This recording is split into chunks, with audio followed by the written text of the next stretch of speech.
Hello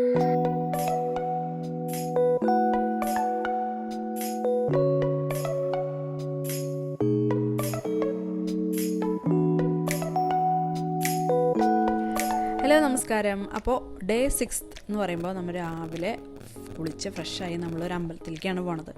പക്ഷേ ഈ അമ്പലം എന്ന് പറയണത് ഒരു 1.5 മണിക്കൂർ നമ്മളുടെ കോലാലംപൂർ സിറ്റി നമ്മുടെ ഹോട്ടലിൻ്റെ അവിടെ നിന്നുണ്ട് ടാക്സിയിൽ. ഓക്കെ, അപ്പോൾ നമ്മൾ എത്തണത് നമ്മളുടെ ഒരു മുരുകൻ്റെ അമ്പലത്തിലാണ്. നമ്മളുടെ പഴനിമല ഉണ്ടല്ലോ, അതുപോലെ മലേഷ്യക്കാരുടെ ഒരു പഴനിമല എന്ന് വേണമെങ്കിൽ പറയാം.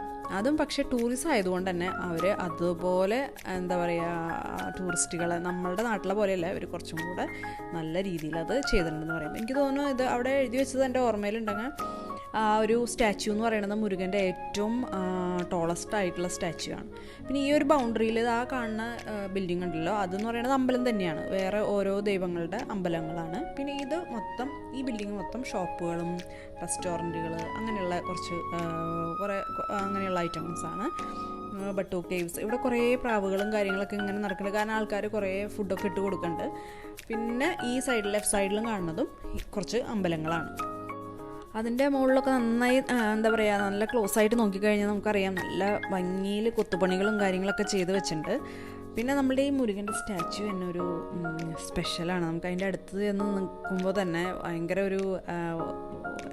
ഒരു സ്പെഷ്യലാണ്. പിന്നെ അതുകൂടാതെ നമ്മളുടെ ഈ സ്റ്റെപ്പുകൾ കണ്ടോ, നമ്മളുടെ പഴനിമലയുടെയൊക്കെ സെയിം സ്റ്റെപ്പുകൾ. ഇതാണ് ഞാൻ പറഞ്ഞത്, ഇതിൽ താഴെയൊക്കെ നിറയെ ഓരോരോ പ്രതിഷ്ഠകളാണ്. അവിടെ പൂജയും കാര്യങ്ങളൊക്കെ നടക്കുന്നുണ്ട്. അപ്പോൾ ഈ ഒരു അത്രയും കളർഫുള്ളായിട്ട് ഡിഫറെൻ്റായിട്ട് പെയിൻ്റൊക്കെ ചെയ്ത് ഒരുപാട് ഉണ്ട് കേട്ടോ. അകത്ത് പോയിട്ട് വേറെ കുറേ കേവ്സും അതാണ് കുറച്ചും കൂടെ നന്നായിരിക്കണത്. പക്ഷെ നമ്മൾക്ക് വീഡിയോ ഒന്നും എടുത്തില്ല കാരണം കയറി കഴിഞ്ഞപ്പോൾ തന്നെ നമ്മൾ ആകെ ടയർഡായി. പിന്നെ വീഡിയോ ഒന്നും എടുക്കാനുള്ളൊരു മൂഡും ഉണ്ടായിരുന്നില്ല. ഭയങ്കരമായിട്ട് അത്ര സ്റ്റീപ്പല്ല പഴനിമല പോലെ, പക്ഷെ എന്നാലും നമുക്കിങ്ങനെ കാണുമ്പോൾ അങ്ങനെ തോന്നുന്നുള്ളൂ. പക്ഷെ സ്റ്റെപ്പൊക്കെ ഭയങ്കര തിന്നാണ്. നമ്മുടെ കാല് വയ്ക്കുമ്പോൾ തന്നെ അത്രയും പോരാ, സ്റ്റെപ്പിന് വീതിയില്ല. അപ്പോൾ ഭയങ്കര ബുദ്ധിമുട്ടാണ്, കുറച്ച് റിസ്ക്കിയാണ് വേണമെങ്കിൽ പറയാം. അങ്ങനെ പരമാവധി ഫോട്ടോസൊക്കെ എടുത്ത് അവിടെ അധികം നേരം നിൽക്കാൻ പറ്റില്ല. നല്ല വെയിലാണ്, നല്ല ചൂടും ഉണ്ടായിരുന്നു. മലേഷ്യ എനിക്ക് തോന്നുന്നു സിംഗപ്പൂരിനേക്കാളും കുറച്ചും കൂടെ ചൂടും കാര്യങ്ങളൊക്കെ ഉണ്ട്. ഗ്രീനറി കുറച്ച് കുറവാണ്, കാരണം ഇതൊരു വലിയൊരു ഏരിയ ആണല്ലോ മലേഷ്യ, വലിയ കൺട്രിയാണ്. അപ്പോൾ അത് കഴിഞ്ഞ് നമ്മൾ ടൈം സ്ക്വയറിലെത്തി. കാരണം അധികം സമയം നിൽക്കാതെ പോന്നു. പിന്നെ ട്രാവലിംഗ് തന്നെ ഉണ്ടായിരുന്നല്ലോ, ഒരു 2-3 മണിക്കൂറോളം ഉണ്ടായിരുന്നു. എങ്ങനെയെങ്കിലും ഒരു മുകളിലെത്തണം എന്ന് വെച്ചിട്ട് നമ്മൾ വേഗം ടൈം സ്ക്വയറിലെത്തി.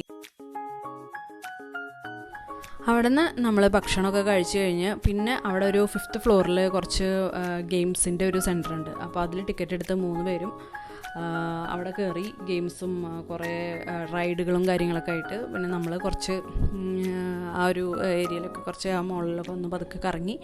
അങ്ങനെ അവിടെ നിന്നും പോന്ന് നമ്മൾ KLCC പാർക്കിലെത്തി. കാരണം നമ്മളുടെ ഇന്നത്തെ ടാർഗറ്റ് എന്ന് പറയുന്നത് വൈകിട്ട് നമ്മളുടെ പെട്രോണാസ് ടവറിലെ ലൈറ്റും കാര്യങ്ങളൊക്കെ കാണാൻ താഴെ പോവാം. അതാണ് നമ്മൾ ഉദ്ദേശിക്കുന്നത്. അപ്പോൾ KLCC പാർക്കിലാണ് നമ്മൾ ടാക്സി ഇറങ്ങിയത്. എന്നിട്ട് പാർക്കിൻ്റെ അതിൽ കൂടെ അവിടെ കുറേ നേരം ഇരുന്ന് അങ്ങനെ അതിലെയാണ് നമ്മൾ ബാക്ക് സൈഡിലേക്കാണ് എത്തിയത്, പെട്രോണാസിൻ്റെ.